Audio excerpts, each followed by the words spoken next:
Politeknik Elektronika Negeri Surabaya. Review Basis Data 1 oleh Lia Zairo, dosen pembimbing Bapak Rengga Asmara. Di sini kita akan membahas mengenai pendahuluan ER model, model relational, structure query language, dan normalisasi. Tujuan dari materi ini adalah memahami database management system dan komponen utamanya, memahami ER model dan dapat menggunakannya sebagai desain awal dari database, memahami SQL dan apa saja yang tercakup dalam bahasa SQL, memahami konsep normalisasi dan dapat melakukan normalisasi data. Pendahuluan. Basis data adalah kumpulan data yang dapat digambarkan sebagai aktivitas dari satu atau lebih organisasi yang berelasi. Contoh, basis data universitas meliputi entitas, misal entitas mahasiswa, fakultas, mata kuliah, dan ruang kelas. Relasi di antara entitas seperti pengambilan kuliah yang dilakukan oleh mahasiswa, staf pengajar di fakultas, dan penggunaan ruang perkuliahan. Manajemen sistem basis data, Database Management System, atau yang biasa disebut dengan DBMS, adalah perangkat lunak yang didesain untuk membantu dalam hal pemeliharaan dan utilitas kumpulan data dalam jumlah besar. ER model biasa digunakan untuk mengembangkan inisial dari desain basis data. ER model dibuat berdasarkan persepsi atau pengamatan dunia nyata yang terdiri atas entitas dan relasi antara entitas-entitas tersebut. Entitas adalah sebuah objek yang ada atau eksis dan dapat dibedakan dengan objek yang lain. Setiap entitas memiliki atribut sebagai keterangan dari entitas. Misalnya, entitas mahasiswa yang memiliki atribut NRP, nama, dan alamat. Setiap atribut pada entitas memiliki kunci atribut atau key atribut yang bersifat unik. Misalnya, entitas mahasiswa dengan atribut NRP sebagai key atribut, entitas dosen dengan NIP sebagai key atribut, dan sebagainya. Entity, atribut, dan himpunan entity. Entity adalah objek dunia nyata yang dapat dibedakan dari objek yang lain. Entity digambarkan dalam basis data dengan menggunakan himpunan atribut. Himpunan entity yang sejenis disimpan dalam himpunan entity. Di sini contohnya entity pegawai, dia mempunyai SSN, name, dan juga load. Relasi dan himpunan relasi. Relasi adalah asosiasi di antara dua atau lebih entity. Himpunan relasi adalah himpunan dari relasi-relasi yang sejenis. Untuk gambar kedua, di sini ada entity pegawai, ada entity employees, dan juga departemen. Di sini ada relasinya employees bekerja di departemen. Di sini ada juga self relationship pada gambar 3. Employee, subordinate,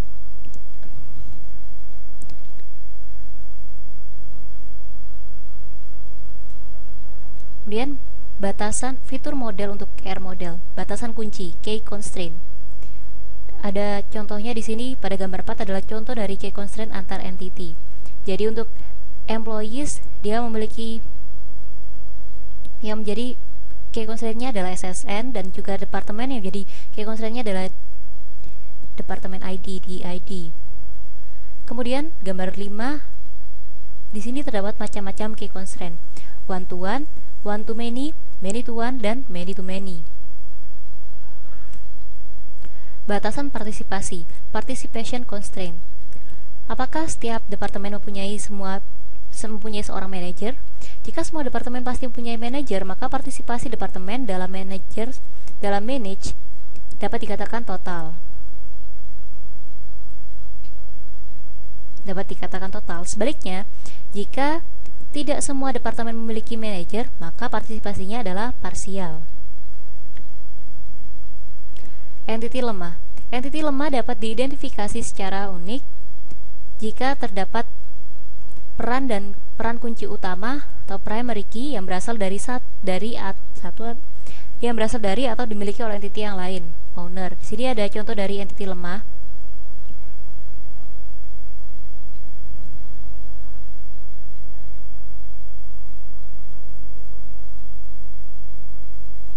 Batasan integritas, integrity constraint. Batasan integritas adalah suatu kondisi yang harus bernilai benar untuk suatu instance dalam basis data. Batasan integritas dalam model relasional, di sini ada batasan kunci primer atau primary key constraint. Himpunan suatu field merupakan suatu key dari suatu relasi jika tidak ada dua yang tabel yang distinct yang punya nilai yang sama untuk semua key field dan key tersebut tidak memiliki subset. Pernyataan 2, bagaimana dengan super key? Jika terdapat lebih dari satu key untuk suatu relasi, maka salah satu dari key tersebut akan dipilih oleh TBL untuk menjadi primary key. Foreign keys adalah himpunan field dalam satu relasi yang digunakan untuk melakukan referensi ke tuple pada relasi yang lain. Harus berkorespondensi dengan primary key pada relasi yang kedua. Referential integrity. Misal pada relasi students dan enrolled, SID dalam enrolled adalah foreign key yang mereferensi relasi student. Structure query language. Structure query language atau yang biasa kita sebut dengan SQL adalah bahasa database relasional yang dibuat berdasarkan suatu standar. Bentuk dasar dari SQL adalah sebagai berikut. Select, kita bisa menggunakan distinct atau select list. Kolom apa yang kita tampilkan? From list di sini dari tabel apa? Where qualification itu adalah kondisinya seperti apa. SQL menyediakan 3 konstruksi set manipulation yang memperluas query dasar, yaitu union, intersect, dan except. Juga operasi set yang lain seperti in untuk memeriksa apakah elemen telah berada pada set yang ditentukan, any dan all untuk membandingkan suatu nilai dengan elemen pada set tertentu, exist untuk memeriksa apakah suatu set kosong atau isi. Operator in dan exist dapat diawali dengan not. Jadi ada not in dan juga not exist. Fitur SQL yang lain yaitu nested query. Artinya query yang memiliki query lain di dalamnya, yang disebut dengan subquery. Nested query digunakan jika terdapat suatu nilai yang tidak diketahui, unknown values. SQL mendukung 5 operasi agregat yang diterapkan pada sembarang kolom, yaitu count untuk menghitung cacah, sum menghitung jumlah seluruh nilai, AVG menghitung rata-rata nilai, max mencari nilai paling besar, min mencari nilai paling kecil. Kadangkala operasi agregat diperlukan pada sekelompok grup dari baris pada relasi. Untuk menulis query semacam itu dibutuhkan klausa group by dan penambahan klausa having jika kita ingin menerapkan suatu kondisi terhadap data yang sudah dikelompokkan dengan group by. Normalisasi. Normalisasi diperlukan karena adanya penyimpanan informasi yang redundan. Tujuan normalisasi adalah menyempurnakan struktur tabel menjadi lebih baik. Normalisasi terdiri dari 3 bentuk, yaitu bentuk normal pertama atau 1NF, bentuk normal kedua, dan bentuk normal ketiga. Bentuk normal pertama. Suatu relasi dikatakan dalam bentuk normal pertama jika dan hanya jika setiap atribut bernilai tunggal untuk setiap atribut bernilai tunggal. Jika dan hanya jika setiap atribut bernilai tunggal untuk setiap atribut bernilai tunggal untuk setiap baris. Di sini terdapat contohnya.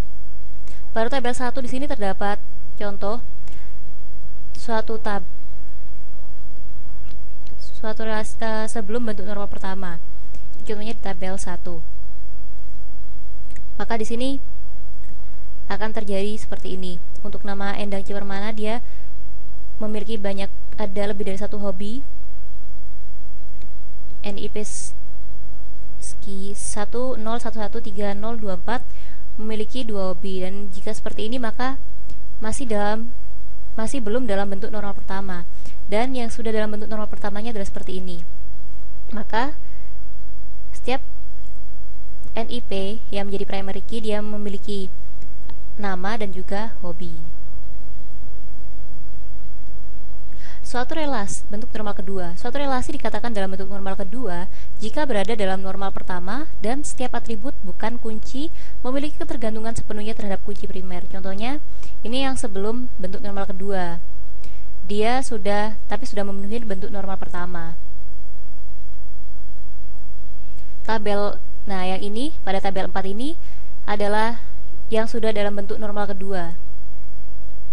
Jadi di sini ada mereka itu bergantung kepada primary key yaitu NIP. Dan di sini NIP dipisahkan lagi, di sini ada tabel 5, di sini ada NIP dan juga nama. Untuk tabel 4 ada NIP kode mata kuliah nilai. Karena apa? Di dalam NIP di sini sudah termasuk nama pada tabel kelima. Suatu relasi dikatakan dalam bentuk normal ketiga jika berada dalam normal kedua dan setiap atribut bukan kunci tidak memiliki ketergantungan transitif terhadap kunci primer. Contohnya ini yang sebelum bentuk normal ketiga. Yang sudah dalam bentuk normal ketiga kan seperti ini. Misal di sini ada kode proyek, nama, di sini ada nama dan alamat kota. Sekarang kita menuju ke latihan. Gambarlah sebuah diagram ER yang mengungkapkan informasi ini. Perusahaan rekaman Noton memutuskan untuk menyimpan semua informasi mengenai musisi yang mengerjakan albumnya seperti halnya data perusahaan lain dalam sebuah database. Pihak perusahaan menyewa Anda sebagai desainer database dengan biaya konsultasi sebesar $2.500 per hari. Di sini tiap musisi yang melakukan rekaman di Noton mempunyai SSN, nama, alamat, dan nomor telepon. Para musisi yang dibayar lebih rendah akan mendapatkan alamat yang sama dengan musisi lain, dan satu alamat mempunyai satu nomor telepon. Tiap instrumen yang digunakan untuk merekam berbagai macam lagu di Noton mempunyai nama, contoh gitar, synthesizer, flute, dan kunci musik, contohnya C, B flat, E flat. Tiap album yang dicatat di Noton mempunyai judul rekaman, tanggal copyright, format, contohnya dia CD atau MC, dan sebuah identifikasi album. Tiap lagu yang dicatat di Noton mempunyai judul dan pengarang lagu. Tiap musisi mungkin memainkan beberapa instrumen, dan tiap instrumen dapat dimainkan oleh beberapa musisi. Tiap album mempunyai beberapa lagu di dalamnya, tapi tidak ada lagu yang muncul bersamaan dalam satu album. Tiap lagu dibawakan oleh satu atau lebih musisi dan seorang musisi bisa membawakan beberapa lagu. Tiap album dibawakan seorang musisi yang berperan sebagai produser. Seorang musisi bisa menghasilkan beberapa album. Nah, inilah ER-nya. Jadi di sini tiap musisi yang melakukan rekaman di Noton mempunyai SSN dan juga nama. Untuk alamat dan nomor telepon kita sendirikan. Karena apa? Alamat dan nomor telepon ini dimungkinkan dimiliki oleh lebih dari satu musisi. Sedangkan untuk SSN dan nama dipastikan hanya dimiliki oleh satu musisi. Jadi SSN dan nama itu tiap musisi akan memiliki SSN dan nama yang berbeda. Tapi untuk alamat dan nomor telepon masih ada kemungkinan musisi ini memiliki alamat dan nomor telepon yang sama. Karena apa? Di sini keterangannya para musisi yang dibayar lebih rendah akan mendapatkan alamat yang sama dengan musisi yang lain. Selanjutnya di sini tiap instrumen yang digunakan untuk merekam berbagai macam lagu dari Noton mempunyai nama dan kunci musik. Tiap album yang dicatat di Noton punya judul rekaman, tanggal copyright-nya di sini, formatnya, dan sebuah identifikasi albumnya. Kemudian tiap musisi mungkin memainkan beberapa instrumen. Dan tiap instrumen dapat dimainkan oleh beberapa musisi. Tiap album punya beberapa lagu yang di dalamnya. Tapi tidak ada lagu yang muncul bersamaan dalam satu tahun. Tiap lagu dibawakan oleh satu atau lebih musisi dan seorang musisi bisa membawakan beberapa lagu. Tiap album dibawakan seorang musisi yang berperan sebagai produser. Seorang musisi bisa menghasilkan beberapa album.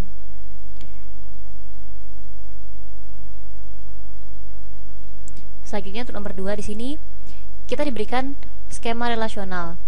Di sini ada employee yang memiliki kolomnya ada atributnya ada ID, employee ID, e-name, age, salary, work. Di sini ada employee ID-nya, departemen ID-nya, terus targeted time, departemen. Di sini ada departemen ID, departemen name, budget, dan manager ID. Di sini kita disuruh untuk memberikan contoh constraint foreign key yang melibatkan relasi departemen. Maka di sini ada tabel EMP. Dia ada employee ID, in-name, age, dan salary. Kemudian ada tabel departemen yang memiliki departemen ID dan juga departemen name, budget, dan manager ID. Kemudian di sini ada tabel works yang memiliki employee ID, departemen ID, dan targeted time. Selanjutnya, lakukan normalisasi data pada tabel kuliah yang memiliki atribut kode kuliah, nama kuliah, SKS, semester, nama dosen, waktu kuliah, ruang. Tabel ini masih memerlukan normalisasi. Nah, di sini dilakukan normalisasi tabel yang semula 1 kemudian dibagi-bagi. Di sini ada, sebut saja yang sini adalah tabel kuliah, kemudian tabel dosen, dan selanjutnya adalah jadwal kuliah. Di sini untuk tabel kuliah sendiri ada kode kuliah, nama kuliah, SKS, dan semester.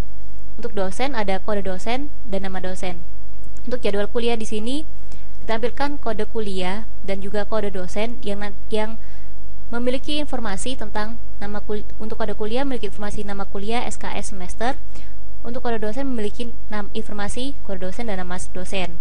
Dan ini jadwalnya, jadi tinggal dipanggil kode kuliah, kode dosen, waktu, dan juga ruang. Ya, demikian materi mengenai review basis data. Semoga bermanfaat bagi kita semua. Terima kasih.